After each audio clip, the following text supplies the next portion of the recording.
Hello, everybody. Well, I think everybody's been watching the news, or at least a lot of you have probably, about Israel attacking Iran.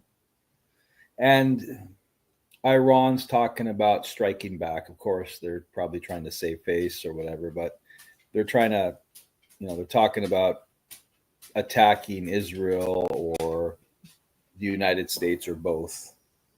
So that's going to be something pretty interesting to watch and pay attention to. Um, it's a pretty big deal. It's tied to a long history of tension between Iran and the rest of the world. Yeah, the world stage. I mean, um, Iran just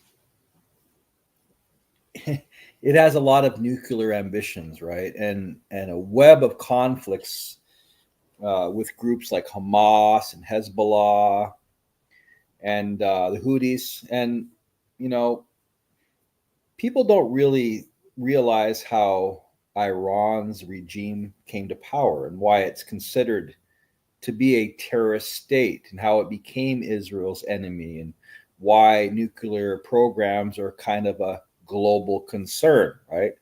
Oh, we can't allow Iran to have nukes. Well, there's a reason for that. Go back to 1979 where they had it was a kind of a pivotal year for Iran. Before 1979, if you look at some of the photos around the internet, Iran was a very different place. Okay. We can look at some photos of Iran before the regime took over, pre 1979 pictures. Let's look at some of the pictures of Iran before the regime change. And let's see what kind of place it was and how their culture was. When people think about Iran now, they think about a terrorist state. Well, it wasn't always like that. It wasn't always like that at all. So this is Iran pre 1979. Look at that. You got people that actually look normal. These look like you couldn't really differentiate this between the West. I mean, look at that. This is how Iranian women were before the regime. Look at that.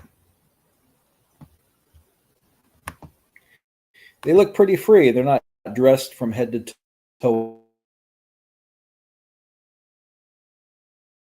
in Berkman. He's got a nice mustache going on there.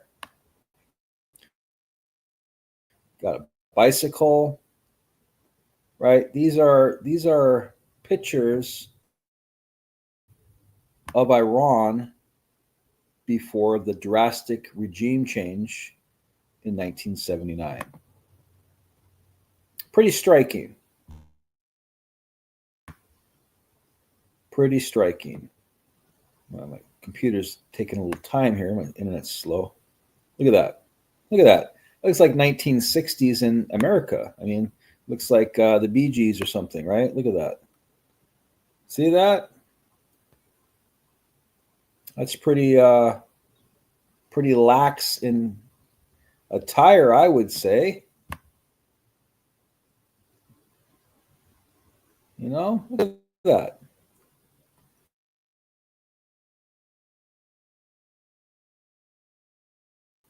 Looks like a completely different place. I mean, because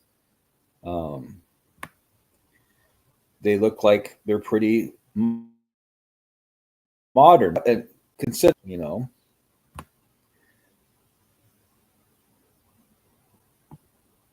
my internet's slow, and I pay a lot of money for my internet too, and it's supposed to be really fast. I get like 700, 800 megabits per second, but tonight it's really slow. Maybe it's just all the news or something. But look at this. This is Iran pre 1979. Hey, what's up, Anton?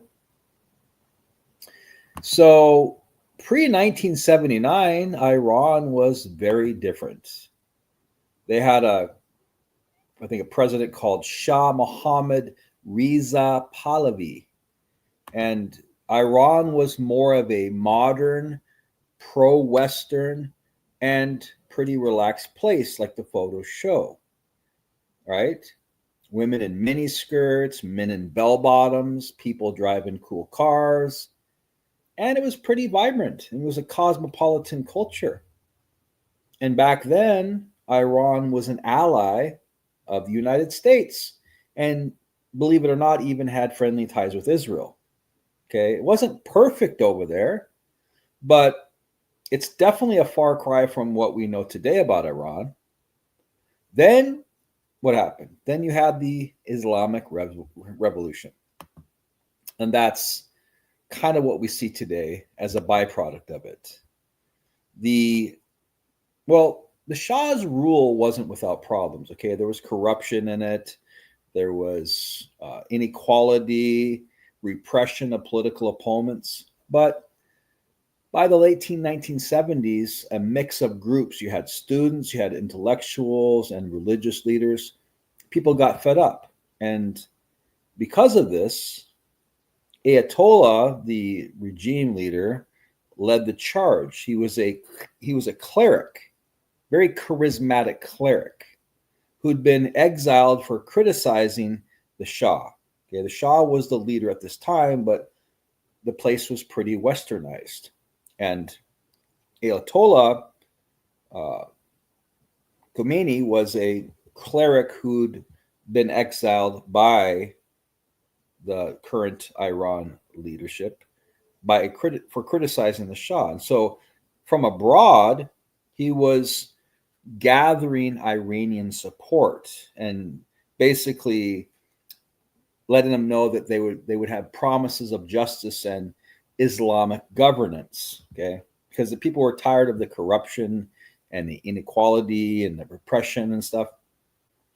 So he established the Islamic Republic of Iran, and of course appointed himself as the supreme head honcho, the leader.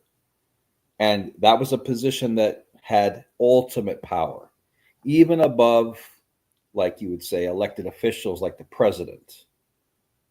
And so, unfortunately, this revolution, it transformed Iran into a theocracy where kind of like Islamic law or Sharia law became the basis of governance. So they took a Western culture law system, kind of, and then they implemented Islamic law or Sharia law. And that's kind of one of the byproducts that we today in Iran. So, women were forced to wear hijabs, freedoms were curtailed, and dissent was brutally suppressed. And the new regime cracked down on anybody who opposed it, executed thousands of people, and basically ran a climate of fear. And that's the birth of the Iran that we see today. It's an authoritarian state with a mission to spread its version of Islamic revolution across the entire region. It's not just going to stop in Iran. I would say that before 1979, Iran society looked a lot like the West, like the photos, like I was showing you. Women could wear what they wanted. They could go to a university. They could work alongside men. People enjoyed music. They enjoyed movies. And they had a very lively culture, right? Kind of like the Western influence. And Tehran was bustling. It was a modern city, but the Islamic Republic changed all of that. The new regime, they had strict dress codes. They segregated public spaces, and they restricted women's rights. I mean, just a couple of years ago, women were allowed to drive, for goodness sakes. Just up a couple of years ago. Before that, they were banned. And so they had the morality police were patrolling the streets, and they punished people for being un-Islamic, I would say. Kind of like, well, you're not going to agree with our Islamic norms, you're going to get punished. And even worse, political opponents, the journalists and activists, were jailed or worse. So you got to be kind of careful what you ask for, because they asked for this, but it turned out to be far worse than they ever anticipated. Okay, they saw a little bit of oppression, a little bit of corruption, and this cleric said, "Hey, I can fix all of that." And once he got into power, oh my gosh, he completely changed Iran for the worst. And then Sharia law took hold, and that's of course never a good thing. So, but the thing was is the regime, the new regime's ideology, it wasn't just about controlling at home. It was about exporting its revolution. Okay, Iran wanted to export its revolutionary principles throughout the world. Iran saw itself as a kind of a vanguard, as a global Islamic movement. They opposed Western influence and especially opposed Israel. They cut ties with Israel, right, which had been an ally under Shah, and they cut ties with the U.S. after the 1979 hostage crisis. Remember that in the U.S. embassy in Tehran? You can see that all in the news. So, they chanted death to America and death to Israel. These were rallying cries, basically reflecting their deep hostility towards both. And so the shift turned Iran, from, I think, what many include the United States and Israel would call a terrorist regime, from a Western kind of based society into a terrorist state or nation. And they began funding and aiming to attack other countries, and they armed groups like Hamas in Gaza, and Hezbollah in Lebanon, and the Houthis in Yemen, and other groups that shared its anti-Israel and anti-Western agenda. And they're called proxies, right? They're called proxies because these proxy states or nations or even people, they attack Israel and the United States interests. They can have rocket barrages, or you can have maritime assaults. And Iran supports with money and the weapons and the training. And they created a ring of fire around Israel to weaken it. Right? You hear Israel talking about the ring of fire. And that's because it's through constant conflict. You surround Israel, and then you send rockets to Israel with all these different neighboring little areas, and it overwhelms Israel's military support. So how did Iran and Israel go from allies to arch enemies? Well, before 1979, Iran and Israel had a very strong relationship, and it was rooted in shared interests against Arab rivals. But with the Islamic Revolution, it changed everything. Ayatollah's regime saw Israel as an illegitimate state and a symbol of Western imperialism. That's kind of hand in hand with the Sharia. I mean, they see everything Western as demonic, right? And so Iran began supporting Palestine, and Palestinian groups like Hamas and Palestinian Islamic Jihad and like Hezbollah, and they wanted to wage proxy wars against Israel. And because of this, Israel saw Iran as growing, right? Their influence was growing, and of course, they're going to see it as a direct threat. So over the years, Israel fought wars with Iran's proxies, Hezbollah, like 2006, Hamas. You had multiple conflicts in Gaza, and they conducted covert operations to disrupt Iran's plans.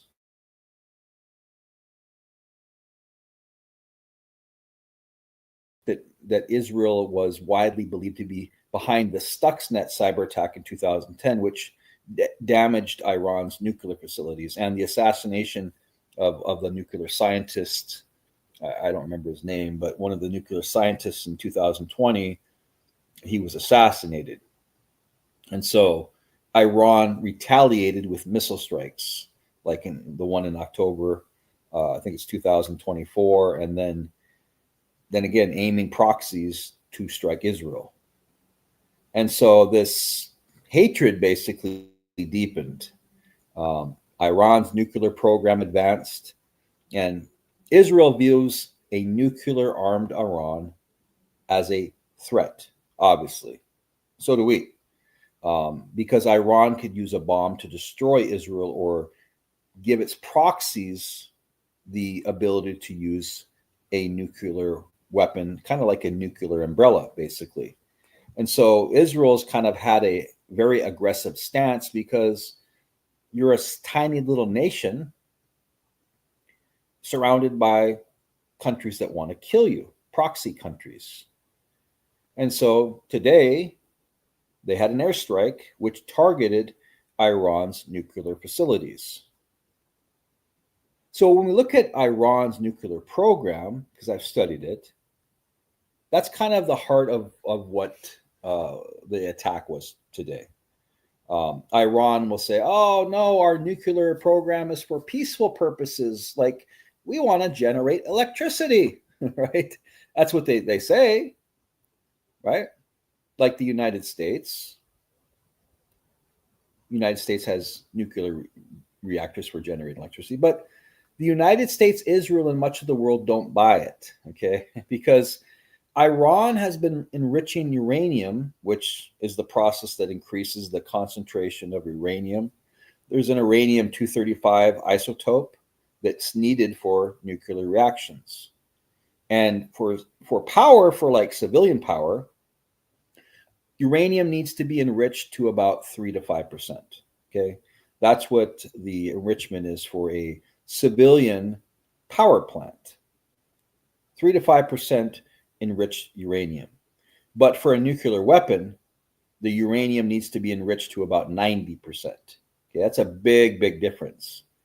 So when you look at the studies, I think they were putting out for the International Atomic Energy Agency that was monitoring Iran, they had got it to about 60%. That's far past their 3 to 5% for a power plant or humanitarian purposes. Something's going on. Okay, you don't need 60% enriched uranium to run a nuclear electrical plant. So obviously something's going on. And that's getting close to weapons grade enrichment. And they had enough material to produce several bombs if they enrich this further. And so, when they have the reports out, yeah, they could produce enough weapon grade uranium for one bomb in just a week. Okay, when you get this close to enriching uranium, things can escalate. And so, they can purchase uranium from Russia, but we monitor a lot of the stuff through satellites. I mean, naturally occurring uranium is mostly fissile. It means it can't sustain a nuclear chain reaction. And there's only a small amount of uranium that is fissile. Okay. When you enrich uranium, I'm not going to get too technical, and I've studied it, but I know enough to be dangerous, but it's actually not as difficult as they make it, but the news doesn't explain it very well. There's basically, they have a centrifuge, and they have high machines that spin uranium gas to separate isotopes.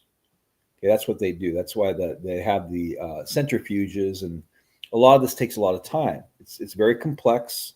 It's time consuming, but Iran had advanced centrifuges at sites like the site that we see today in the news that got hit, Natanz, I think, and Fordow. They had advanced centrifuges that could spin this and make this process quicker. So they go from 60% to 90% enrichment. And that's a small step, which is why the world was so alarmed, because they went from that 60% to 90%. They could do that in such a short amount of time, and because they have advanced centrifuges at these sites. And so, Israel with Mossad was monitoring a lot of this stuff. And again, they claim that they need nuclear power for energy. Okay. But their actions tell a different story. Back in early 2000, I think it was 2003 or 2002, they had an opposition group that revealed Iran's secret facility. Natanz, I think it's Natanz is the facility. And they were basically kind of like a hidden little clandestine nuclear program. And Iran blocks the International Atomic Energy Agency inspectors. Can't go in there because that's one of the deals that we set up with the United States, was that we would monitor the facilities. Otherwise, we would put heavy sanctions on Iran. But they cut off our monitoring under Obama, right? And Obama freed up billions of dollars for them to allow to fund their proxies. So, they blocked the inspectors, they blocked the hidden nuclear sites from being seen, and they enriched uranium far beyond civilian needs. And so I think this week, the International Atomic Energy Group censored Iran for non-compliance. And Iran announced plans to build a new enrichment facility, and that they claimed it's for secure purposes. Okay, no, this is a stalling tactic to buy time while advancing towards a bomb with the current enrichment strategy. Just think about it. Can you imagine a nuclear-armed Iran? Can you imagine a nuclear-armed Iran? It would be a disaster. It would, first of all, it would threaten Israel, its existence. It would destabilize the Middle East because a lot of people despise Iran, even Iran to have a nuclear bomb. Okay, it would embolden Iran's proxies to act more aggressively, and it probably would trigger a regional arms race with countries like Saudi Arabia. They would try to seek their own nukes because Saudi Arabia doesn't want Iran to have a nuke. Saudi Arabia is on our side. So you'd have a global power shift. You would have, Iran's regime, which openly calls for Israel's destruction, would have an unprecedented amount of leverage. They'd have a nuke. Okay, imagine the world's terrorist nation having a nuke. So the United States and Israel have been working for decades to stop Iran's nuclear program. Okay, we've been doing it so kind of, just easy because we knew that it took time. Developing centrifuges to spin this uranium to get it to 98% takes time, decades. But they used, stall tactics, and Israel would use covert operations like cyber attacks and assassinations and airstrikes to target these facilities and slow them down. They would attack the scientists. Maybe they would infiltrate certain things. They would hit their nuclear facility with the Stuxnet and hamper these and get them to stop their development. And the United States would have sanctions. We'd have diplomacy, and the 2015 nuclear deal, the JCPOA, which limited Iran's enrichment in exchange for sanctions relief. We put heavy sanctions on Iran, which, of course, Obama lifted and gave them lots of money to, again, that billions of dollars that the Obama administration freed up gave Iran the ability to fund these proxies. Hezbollah, Hamas, right? And that's why we see these today. They have money. They developed over the time when Biden was president. They were able to strategize, and they were able to get these little mini terrorist groups up to speed, so to speak. And so when the U.S. pulled out of the deal under President Trump in 2018, Iran ramped up its enrichment because they weren't playing with us anyway. They weren't even allowing inspectors. So no, we're going to pull out, and then we're going to sanction you. Okay, that's what President Trump did. But Iran ramped up its enrichment, and we have a problem today with that crisis. They were gonna ramp it up anyway. It's not like us pulling out made any difference. They were doing it anyway, but now we had sanctions. Trump put sanctions on them, but what really was the problem is Obama sent them like $8 billion or whatever it was. I don't remember the exact amount it was. So right now we're pushing for a different deal, right? Um, we're meeting with Iran. We're negotiating limits on their nuclear programs, but Ayatollah is rejecting all these proposals that require zero enrichment. Okay. And of course, Israel is skeptical about any deal, and they believe Iran is just stalling, which they sure seem to be. And that's why Israel struck today, because they've had enough. They're not going to take the chances to have Iran develop a nuclear weapon, because Iran will send it over to Israel. And Iran's been chanting death to Israel and death to the United States for a very long time. So once they get this weapon, they're going to use it, or they'll give it to a proxy to use. They can put it on a weapon, a missile, and send it over to Israel. We don't have to worry about so much because we're far away.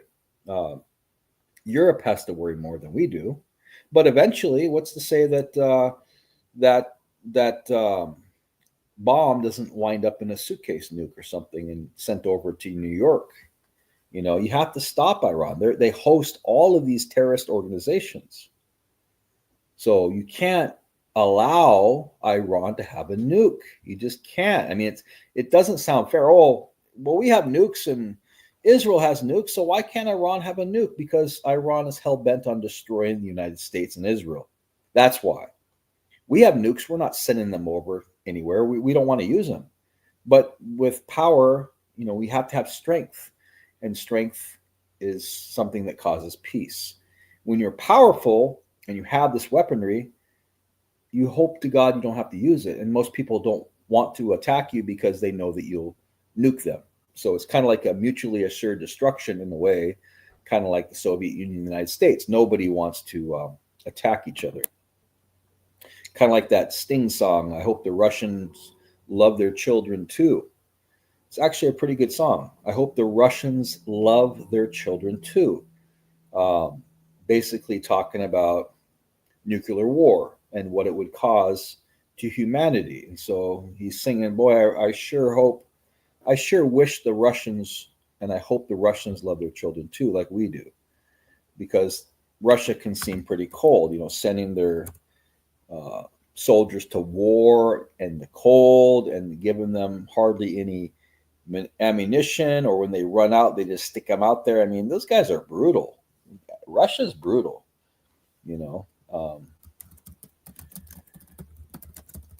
let's see. Yeah, that's actually a song. It's called Russians. In Europe and America, there's a growing feeling of hysteria. I'd play it, but I'd get my channel banned probably from copyright strike or something. Conditioned to respond to all the threats in the rhetorical speeches of the Soviets. Mr. Khrushchev said, "We will bury you." I don't subscribe to his point of view. It'd be such an ignorant thing to do if the Russians love their children too. How can I save my little boy from Oppenheimer's deadly toy? There's no monopoly on common sense on either side of the political fence. We share the same biology regardless of ideology. Believe me when I say to you, I hope the Russians love their children too.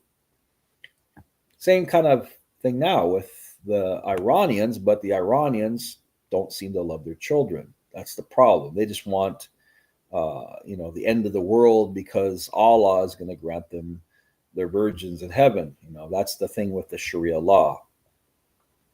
So, Trump was trying to work things out. They had Steve Witkoff. He was supposed to meet with the Iranian officials on Sunday to negotiate limits on Iran's nuclear program. But Ayatollah rejected the proposals that required zero enrichments. That's the problem. You got Israel now emboldened And again, Israel, you don't want to mess with Israel because they are a tiny nation, and that's why they really are looking out for themselves. And I don't blame them, really, to be honest with you. Israel cares about Israel, and that's pretty much it. And there's a reason for that because they have a very small population. And if you were surrounded by countries that wanted to destroy you, like in local proximity, and they were sending rockets over, and you had to use the Iron Dome to mitigate all of this, you wouldn't sleep very well at night, and you'd be super paranoid. Okay, we have the luxury of being, a continent where we're separated by oceans. We don't have to worry about that kind of stuff. Okay, we don't have to worry about that kind of stuff like in World War II or World War One, like other places did, like Poland. Right? We didn't have to worry about being invaded. We have we have geography on our side. But places like Israel don't. They're surrounded. Okay, they're surrounded by nations that want to destroy them. So the U.S. supports Israel's right to defend itself, but the United States doesn't want a war. That's one thing about Trump is he doesn't want a war. He's trying to avoid wars. He's trying to avoid wars with the Iranians. He's tried to avoid wars with the Ukrainians and the Russians. He goes out of his way to try and avoid wars because they're costly. Trump's about business. He wants to make a deal. He doesn't want to send us to war, to waste money, trillions of dollars on endless wars that go nowhere. So that's why we're not involved today in today's strikes. You know, we might provide maybe intelligence or you know support through logistics or something, but we're not going to have boots on the ground. We're not going to send our fighters over. We're not going to have our stealth bombers go over because then we would be involved in the war. And remember, Trump said no wars. I don't want any wars. And the United States also evacuated all the non-essential personnel from Iraq because the Irans could retaliate. Right, we're pulling a lot of our people out, and that's why that's when things are gonna kind of hit the fan is you start to pull out your people.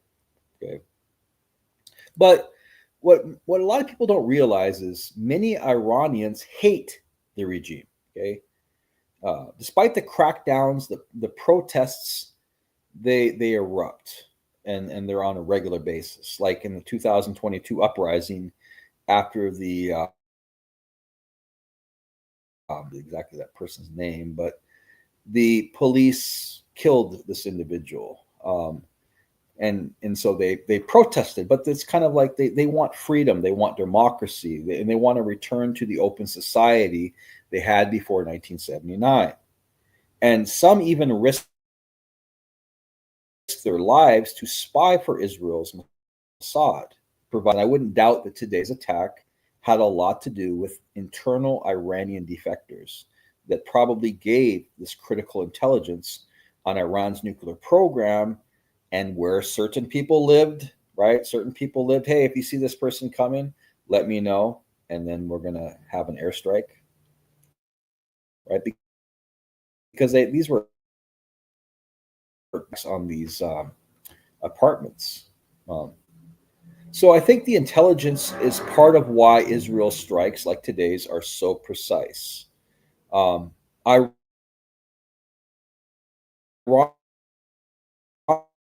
was I forgot his first name, Motion or something, because they claimed he was a spy for the Mossad. But he had kind of a confession, right? He kind of like confessed he was, but the rights group says his confession was forced. But it shows how far this Iranian regime will go to silence dissenters. And so, the citizens of Iran are brave, and they help Israel target the key facilities like the Tatans and the Fordo sites, and they undermine the regime's plans. I don't think we could do this with such precision without having some of the inside. It's a problem if your own people hate you, okay, because they want beers or something. right? They want it over. They didn't want this. They want to return back to how it was before, right? They made a huge mistake allowing Ayatollah to come in and take over and have Sharia law.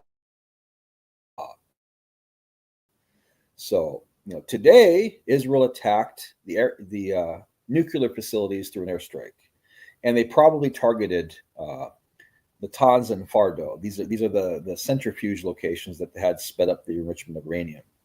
And Netanyahu said, if not stopped, Iran could produce a nuclear weapon in a very short amount of time.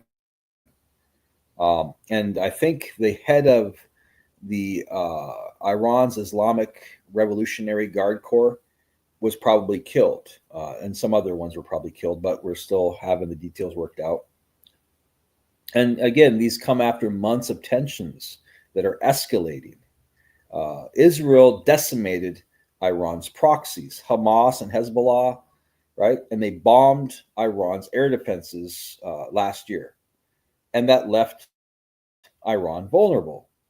And now Israel can be in Iran's airspace at will.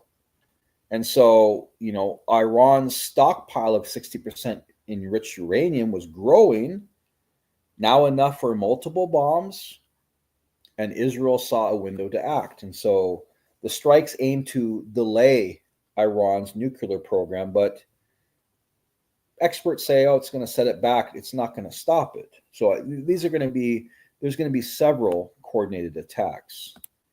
And so the United States, we have a very complicated situation here. We back Israel as an ally. They're one of the key allies, but we don't want to have a regional war that could disrupt oil supplies or global stability, right? When Israel and America are saying, death to America, death to Israel, well, their chance of death to America and the attack on the U.S. targets, like the 150 strikes on U.S. forces in Iraq and Syria, they make diplomacy tough. We can't really have negotiations and talks with Iran when they attack like our countries that we get, our allies that we get along with. I mean, that's why Syria now and Saudi Arabia are kind of coming around, because they know they want an ally with the United States, and they want peace and they want freedom. And I think Iran is to a point, like I said, where they don't want it. They don't want peace. They're hell bent on destroying Israel. And so Trump's still pushing for a deal. Iran can't have a nuclear weapon. And so we're not directly involved today with the strike, but I think, again, we're probably providing intelligence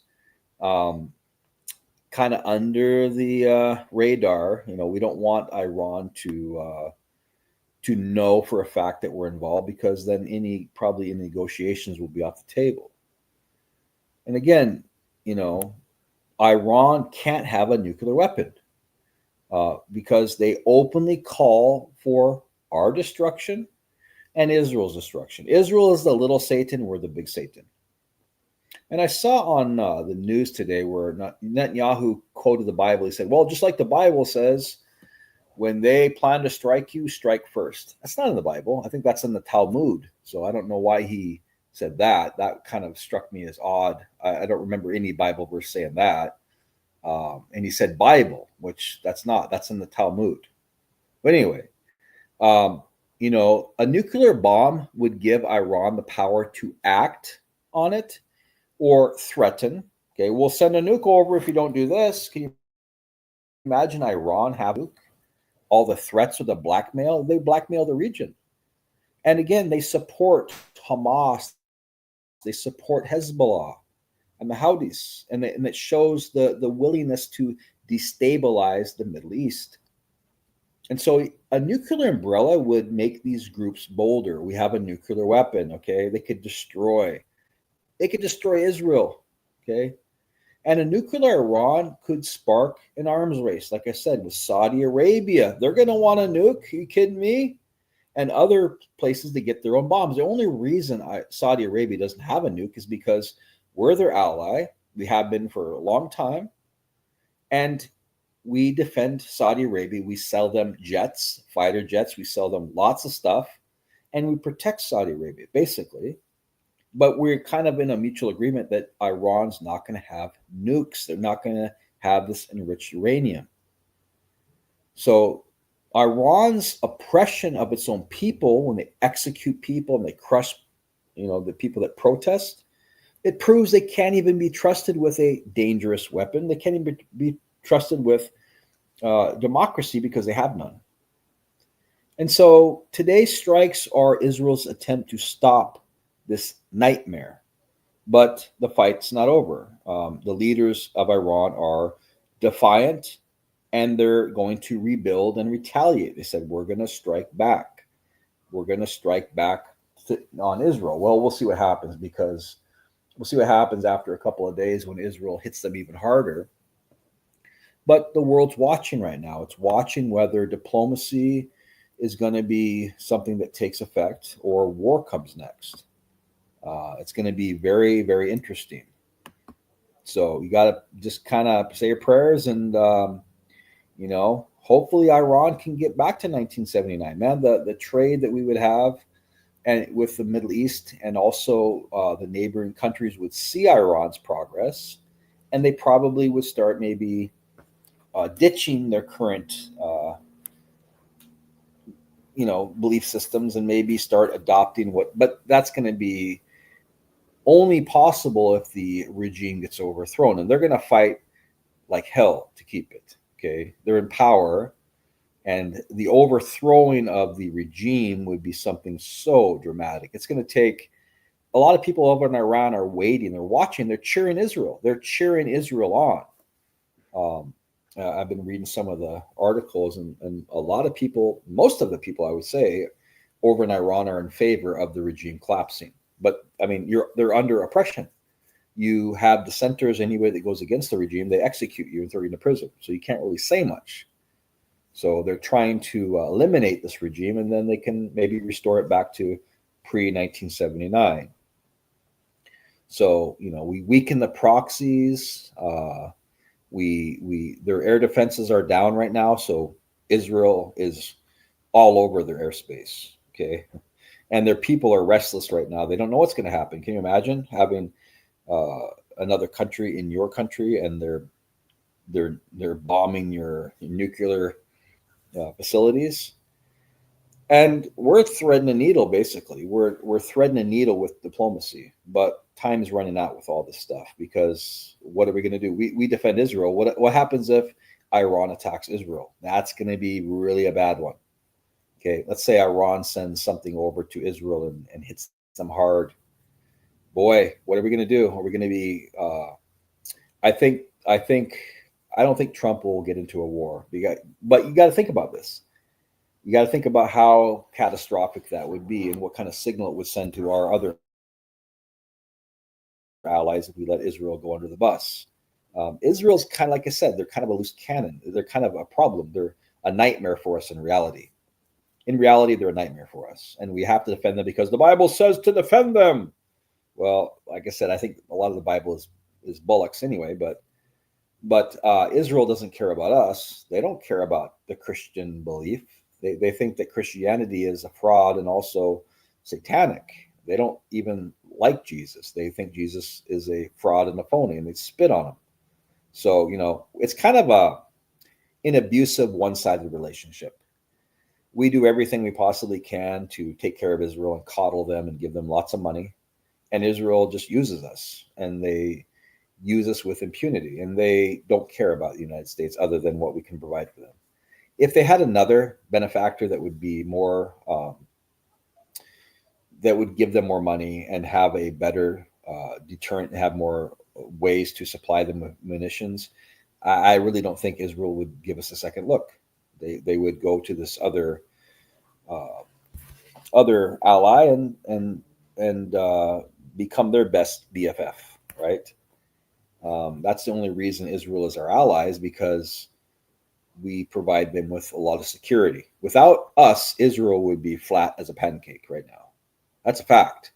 Without us supplying Israel with all kinds of weaponry and money, and being the great threat that we are, Israel would be overwhelmed with the Ring of Fire and all these other countries. They would pound Israel, and Israel is emboldened because they know that we have their back in a way. And what else chance? What other chance do we have? I mean, Israel had to do something. You can't allow Iran to get a nuke. You just can't. And so again, Israel's not alone on this. There's a lot of other Islamic areas that are totally against Iran. They don't want Iran to get a nuke. So a lot of them are cheering Israel on right now because Iran is kind of it's the redheaded stepchild of the Middle East, and it's a very big troublemaker. Okay, it gives the Middle East really a bad name. Not that the Middle East has a good name, but they are this destabilizing force. Hamas, Hezbollah, all these terrorist nations or terrorist organizations rather, they're all funded by Iran. So that's the problem, is you need to overthrow Iran, and we need to do so delicately, and that's why Trump wanted to meet with them. But I don't know. Should Israel keep striking? Well, that's what they're going to do for the next couple of days, I said. Do you think a deal is possible? I don't know, man. Trump was trying to have a deal with them, but I really think that it's a lot of posturing. I think Israel was planning on attacking anyway, and they're just looking for the right time to do it. I think Israel didn't feel like we were going to have an ability to have a compromise with Iran. So no matter what kind of compromise we had, I think Israel was going to hit them anyway, because Israel knows that Iran's probably blowing a lot of smoke. They're just buying time. They're playing us for fools. And Trump, openly admitted, he said, I hope they're not going to try to take advantage of me. And he's trying to be a peacemaker and a deal maker, regardless of what people think of Trump. He's not somebody that wants to go in and bomb them. Okay, he's just not. He's not into war. He's been saying this for 30 years. He slammed the Iraq invasion with Bush, the weapons of mass destruction, said it was a complete failure. He didn't want to do that. He's always been anti-war, even when he was back as a Democrat, he was anti-war. So that's one thing you got to have on his side. That's why he won the Muslim vote this last election. They voted for him overwhelmingly because he had the Abraham Accords and he had the peace agreements last term that he was in. He worked out a lot of this peace before COVID hit. He was actually doing amazing things, and a lot of Muslims see him as kind of an outsider, rogue outsider that's not typical like Bush or Cheney or Clinton, or he's a businessman. So they kind of see him as not part of the inner circle. But he wants peace. So he's proven it. He's very consistent. He's proven. He's given Ukraine and Russia all kinds of time to come to some type of peace agreement. He's given Iran all kinds of time, but he gave them a deadline. They broke it. They don't want peace. So, you got to figure out what's going on here. So anyway, that's pretty much what I wanted to talk about. I wanted to talk about the attack of Israel on Iran and kind of give people a synopsis of it. The enrichment process, again, 3% to 5% for civilian enrichment. That's what you need to start a nuclear reactor for electricity. You don't need it to 90%. Okay, so when you get it to 60 to 50, you're doing something else. You don't need that much enrichment to run a nuclear facility for electricity. So the fact that they've exceeded that and they've not allowed the atomic energy consultants to go in and look around their facility, and not only that, but they built facilities outside. They were hidden. See, so they had an agreement with us. That's why you can't really trust Iran. Is they had an agreement with us that they wouldn't enrich uranium past those levels. And so what did they do? They created 2 new facilities external, didn't tell anybody about it. So our appointees were going there, our they were contractors, but they were going there to evaluate and inspect their nuclear facility. Oh yeah, look at our uranium's only about 2%. Well, yeah, they had a completely different facility somewhere else that they were enriching and with faster centrifuges, and that's where they were doing it. They off put everything, right? Kind of like you're an alcoholic and you have a brewery and people come and make sure you're not making any booze, or you're not having the hops are put in or whatever. And you got to right down the road there, you've got another building that you're making your alcohol in. That's exactly what Israel was doing, or not Israel, but Iran was doing. They're very deceptive and very devious, and that's why Israel doesn't trust them. And see, again, people are supporting Israel because the United States is staying out of it, but you gotta really hit Iran hard, because once they get this nuke, we're all kind of screwed. Okay, because they're going to use it. They're going to use it on Israel first, and they're going to use it. Hey, what's up, faithful? And they're going to use it on the European nations, and they're going to use it on the United States. So the fact that they enrich uranium past that 5%, 3% to 5%, and got it up to 90% shows that their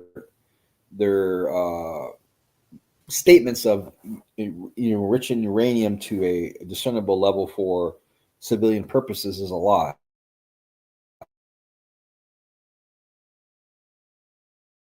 Want to offend the Iranians and Ayatollah, so we're like I said, it's like threading a needle for diplomacy, but we got to be very careful. But at the same time, we can't let them take advantage of us. So if they get a nuke, see, we have nukes, okay? We have nukes. The Soviet Union has nukes. Israel has nukes, right? But we don't use them. We're not funding, and people can call us a terrorist state or whatever. There's just a lot of people that are nuts out there. Okay, we pumped so much money into the Middle East. We never should have gotten into the Middle East, okay? Because they're hell bent on killing each other over there. We never should have gotten involved. And Trump's right. We never should have gotten involved. Never should have gotten over to the Middle East during the Iraq War. We never should have gotten Afghanistan. None of this. Never should have been over there, because most of them hate the United States, and we're not ever going to have them to be a democracy over there. Are you kidding me?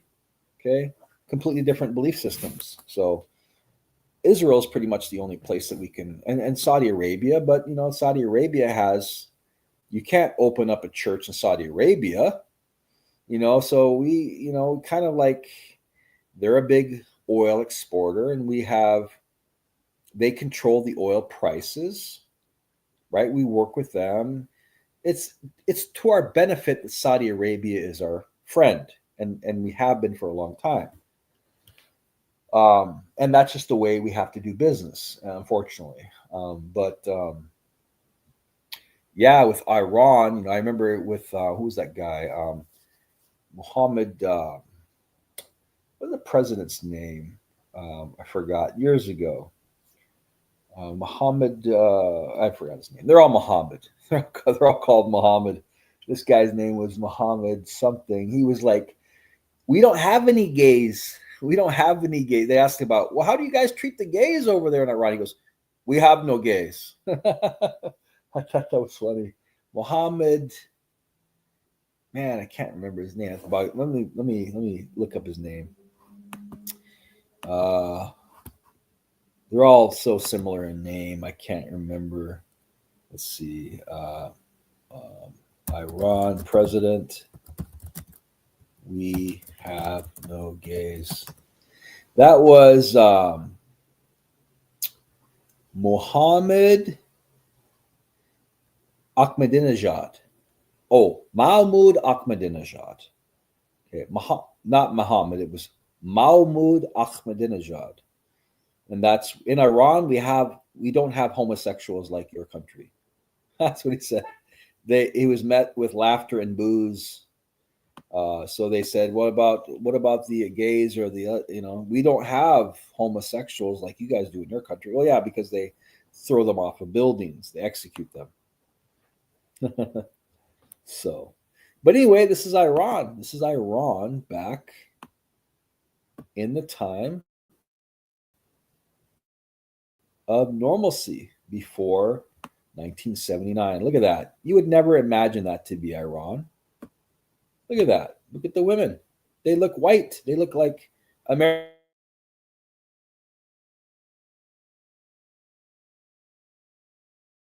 right? I mean, they just look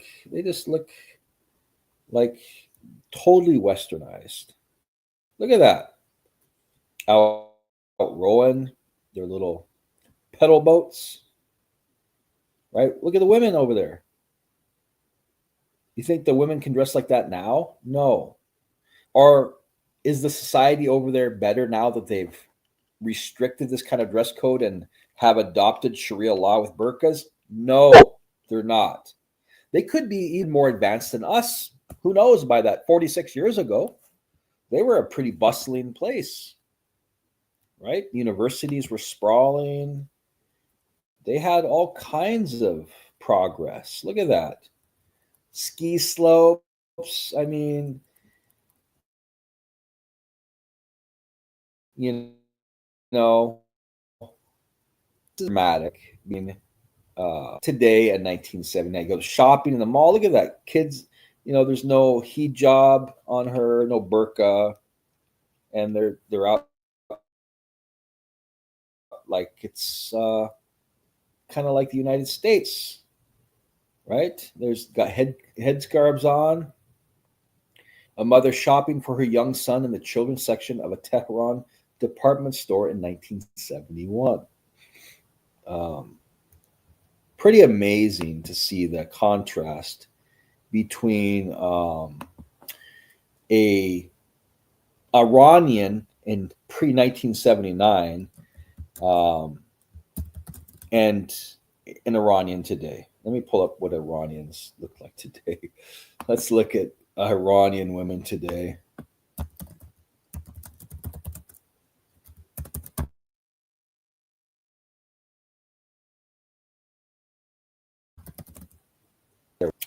Can't get much basic than that. See if that's yeah, okay. This is the Iranian women today. You notice the difference between that and this? Okay. These are the women today. You think they feel uh, at home with the Sharia law? Do you want that in your city? Freedom? Okay, they were just allowed to drive, like I said, but they have to drive alone. They can't have a male, and they have no friends. That's them today. That's the women today in Iran. Stark contrast from the 1970, pre 1970, isn't it? Uh, so big difference. That's what people are trying to mitigate now, trying to eliminate is the regime of Ayatollah and the just severe oppression of the Iranian people. Uh,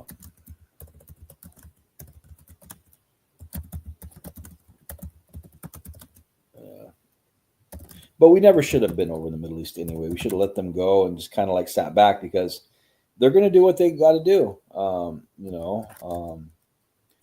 They're going to do what they got to do, and they're not really. They hate America. They hate the fact that we're over there, and they should just, you know, we should just allow them to do what they're going to do. Okay. Um, Tehran's been playing a dangerous game for a long time. They went from a chill, Western leaning ally to a theocracy. Death to America, and the mullahs took over basically, and they turned Iran into a fortress of anti-West rage. Okay, proxies, Hamas, Hezbollah, Houthis in Yemen, and they're bleeding Israel dry without firing a shot because those missiles in Israel for the Iron Dome, they're not cheap. They're like $50,000 to $60,000, where the Hamas and Hezbollah can fire rockets that are 1,000 or 100, $200 or whatever. The enrichment of uranium, 60%. Again, that's close enough to a weapons grade, which is 90%. They're not waiting for a mushroom cloud to go over Tel Aviv. Okay, Israel's not waiting for that, so they launched Operation. The mission today was called Rising Lion. That's the operation. It's a strike on Iran's nuke site, and then they had the military bases and the top brass, which also got hit. And so I think they eliminated. I forgot the guy's name. It was General Salamini. That was one of the generals, the head of the Iranian nuclear program, and a couple of nuclear scientists. That's it crippled the command and control of the nuclear program. Imagine an F-35 going across the sky, backed by Mossad's covert sabotage teams, and they just lit up. They lit up Iranians' targets, the nuke facilities, the missile factories, the headquarters in Tehran, and so it's kind of like a Fourth of July barbecue going on. And Iran's air defenses, they're toast. After Israel's October 24 strikes, they took out their S-300 system. So it's kind of like Iran's not really able to do anything. They're basically naked for this operation here. And you look at some of the eyewitnesses. I was looking at Twitter, and they talk about flames and smoke pouring out from military bases, and even the residential compounds where some of these bigwigs lived. So it's a big campaign. It's neutralizing this threat, and so I think Netanyahu's not going to stop until their nuclear dreams are dead. And then, of course, Iran's going to retaliate. That's what they say. And so expect missiles or drones pretty soon. I mean, the sirens are going off in Israel right now because they know that the drones or the missiles can hit any time. And so IDF's got tens of thousands of troops locked and loaded on all the borders right now. For a fact they do. Right? So it could go to a war. Okay, it could go to a war. Israel's strikes are a gut punch to Iran's nuke dreams, but they're going to have blowback coming now. So people gotta just really be careful, man. We don't want to turn this into an apocalypse, and it's a good thing that Iran doesn't have the nuclear level of enriched uranium, because we would all be in a world of hurt right now. And that's the point, is they want to stop that. So anyway, I think that's it for now. I've got over an hour. Say the prayers. It's going to be interesting to see what comes down the pipe. But this is a big deal. This is a very big deal because this is unprecedented. Iran's been developing their nuclear program for a long, long time. And we warned them over and over again, they're not going to have a nuke. We're going to stop it. Well, Israel stopped it. And people hate Israel, and people, whatever.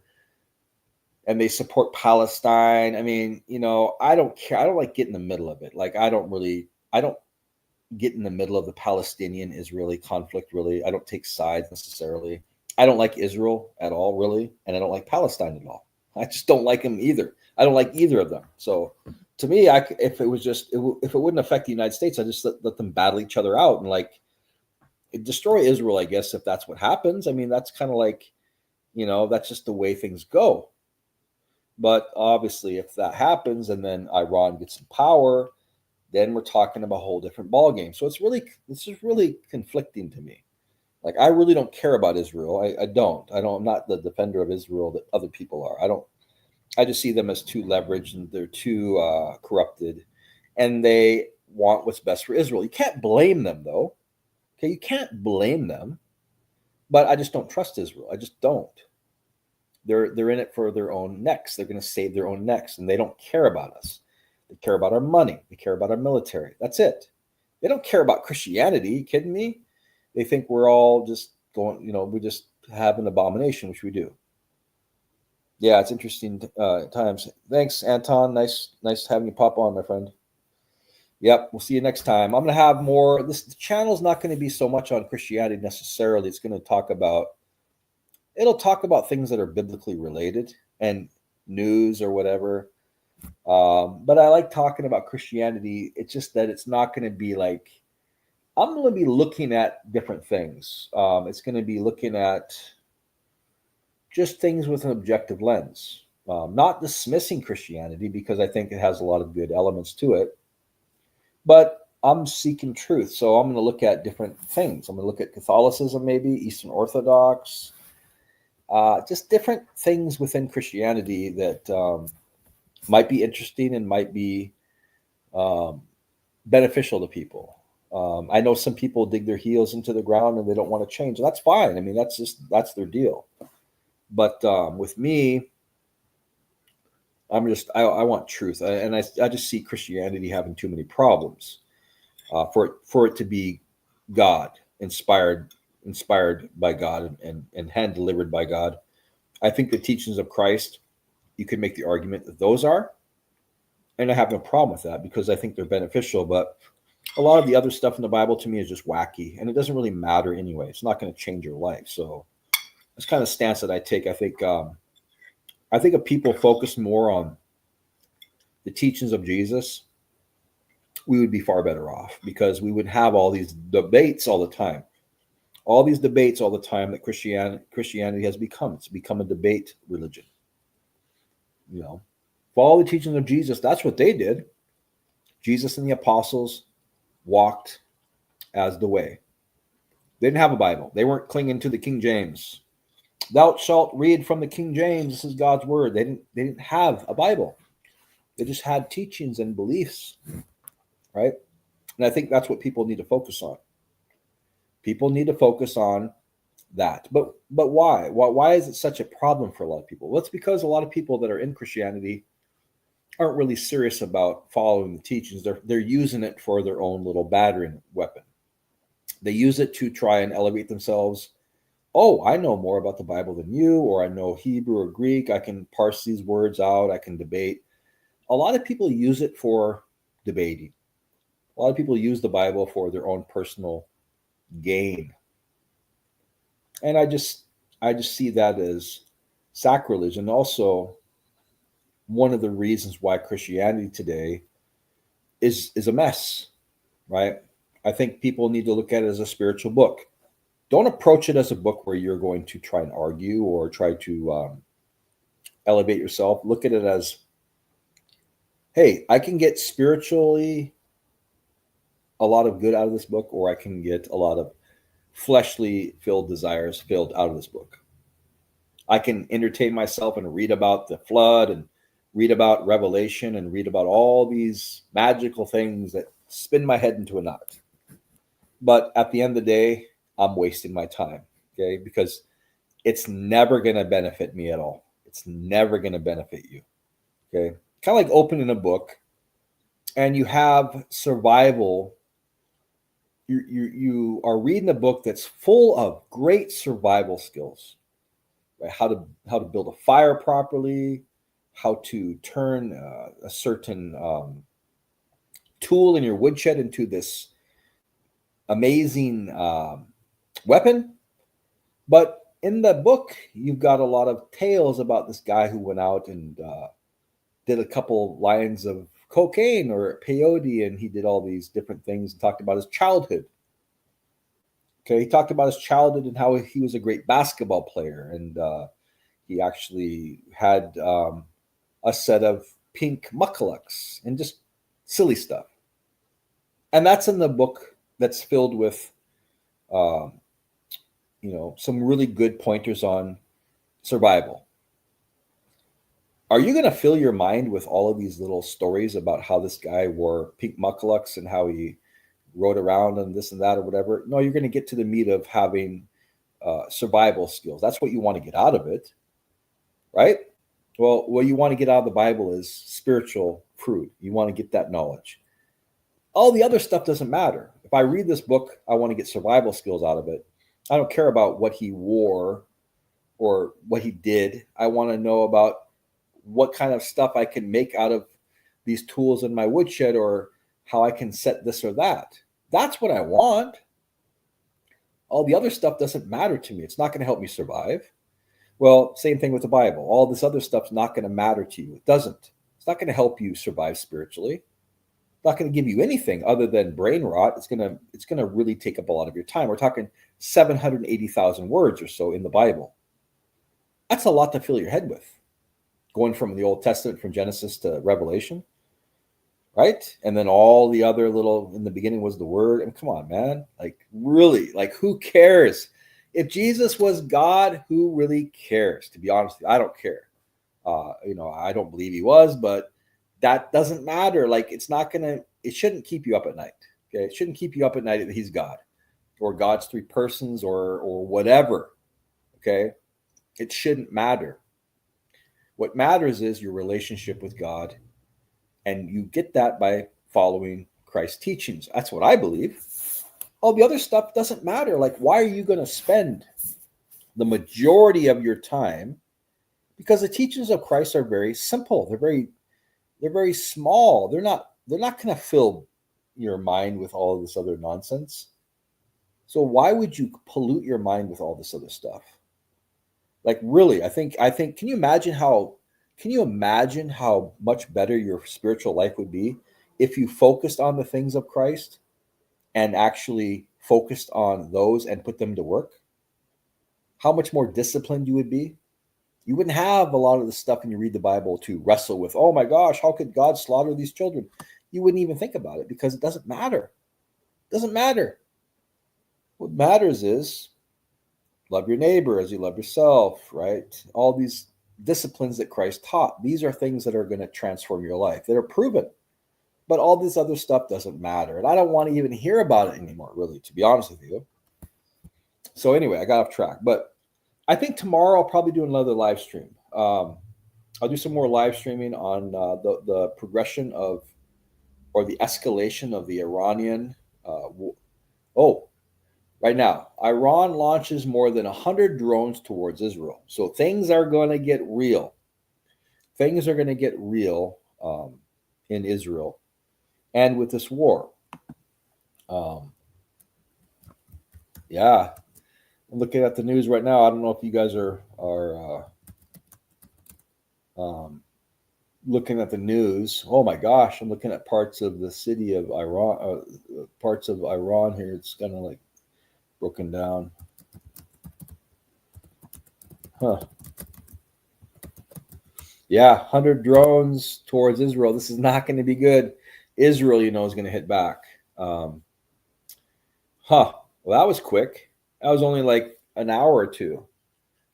So, well, yeah, I mean, that's a retaliation against Israel, okay, because they hammered Tehran's nuclear facilities. I think that they have the 136s, which are, I think, who supplies those? Does Russia supply those? They're kind of like kamikazes. They're very cheap and they fly low. They're suicide drones and they have explosives on, about 50 kilos of explosives. And so they'll fly low and then they basically hit. They're not like dropping bombs. They are the bomb. Okay. And they cruise at about 150 miles an hour or so, and they take hours to reach Israel from Iran. But we'll see what happens with the defense system that. And then you got to worry about ballistic missiles because that could come after. With Iraq and Syria already, they're closing the airspace right now. Is what people are telling me. They're closing the airspace, and Israel's on full alert right now. They got their full alert sirens screaming from Tel Aviv to Jerusalem, and they got jets in the sky. IDF's got jets in the sky, and they're getting ready to pick off these drones when they get into Israeli airspace. The Iranians use a Shahed 136 drone. I think they get those from Russia. We call them lawnmowers because they're loud and they're easy to spot, but they're very hard to stop when they come in like waves. And they carry enough explosives to basically kind of, I don't know about wreck a total building, but they can take out a radar site. They can hit a building and cause damage. And they're about I think they range about 2,500 clicks. I think that puts it well within Israel. Easy. They've used them before when they launched these other drones, but Israel intercepted all of them, I believe, or the allies like the UK and Jordan intercepted them, and I think all of them were intercepted, but one of them caused damage because some shrapnel hit the eye or something of some girl, um, and yeah, Israel's or Iran's ticked off now. They've gutted. Israel just gutted their nuclear program and smoked their top generals. So the drones are likely targeting military sites like the air base, and that's where Israel has their F-35s parked out. And we had agreements that, like, one of the agreements within war is we're going to be able to display our bombers and not keep them under cover or in a hangar. So if we're ready in our bombers, they have to be available by satellite. Okay, because that's one of the agreements we have in war. If we're going to war, it sounds kind of weird, but that's just the way it is. We don't do a lot of things. We'll ready our bombers, and people will know about our bombers are being readied. But a lot of this stuff is because we have agreements with other countries, which is kind of stupid, to be honest with you. I think we just pound them. That's the whole point. But um, yeah, I think this is Israel's got a real fortress for their defense system. They've got Arrow threes that can take out ballistic missiles in space, and they have what they call David's sling. They have those handle the mid-range threats, and then they have the Iron Dome, of course, which does the short-range rockets. And so, I think back in when Iran was firing all these projectiles towards Israel, they hit down like 99% of them. But they had help from the UK. I mean, the United States, I think the Iron Dome took, I think it was cost like 100 million or 200 million dollars to build, and it was pretty much helped by the United States. We helped build it. The one that we're trying to build, I think it's like 200 billion. So it's a little bit more than Israel's Iron Dome, but the Israel has help from the French. They have the help from the Jordanians. They have the help from the UK. The UK, and we had F-15s and Navy destroyers in the Middle East, and they shot down a lot of these drones. So I think that I don't know, man. I don't know if they're going to be part of this equation now because they're heading over there right now. So I think Trump keeps our military forces on a leash because we don't want to be in a war with these guys. If we get over there and we send any F-20 F-35s or whatever, we're going to be in a war. And remember, no, I've kept you out of wars. Well, that's going to be a broken promise. But this is really tipping on things because Israel's our ally, and if Israel gets hit, they're going to drag us into a war. Maybe that's what Iran wants. Maybe Iran wants that because all of these little infractions and all these little things that are going on with California and these protests, that's destabilizing America right now. And so if we got involved in a war, can you imagine the protests that would go on throughout the country? Oh my gosh. So yeah, I mean, if Iran's launching missiles alongside drones, some are probably going to slip through. Okay. And uh, that's the thing about Iran is they want to overwhelm the Israeli air defense systems. And so um, we'll see. We'll see. I mean, Netanyahu had a preemptive strike today with hitting Iran, but now 100 drones are headed towards Israel. So we will see what happens. We will see what happens.